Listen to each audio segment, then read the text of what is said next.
Hello everyone and welcome to this video. Guys, today I will show you how to activate easily Emirates Islamic Debit card. So let's get started. First guys, you make sure that your debit card in your hand next, and you ensure Emirates Islamic Bank app was installed on your mobile device. And if you don't install, you can download from App Store or Android on Google Play Store, and then open this app and log in into your account and username and password. After that, go to the card service section and choose debit card.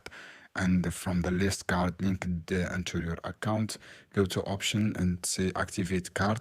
After that, complete required verification steps. After that successfully activated, you'll receive confirmation message to activate Emirates Islamic Debit card easily. I hope guys this video helpful for you. See you on another video soon. Don't skip like, share this video for more content.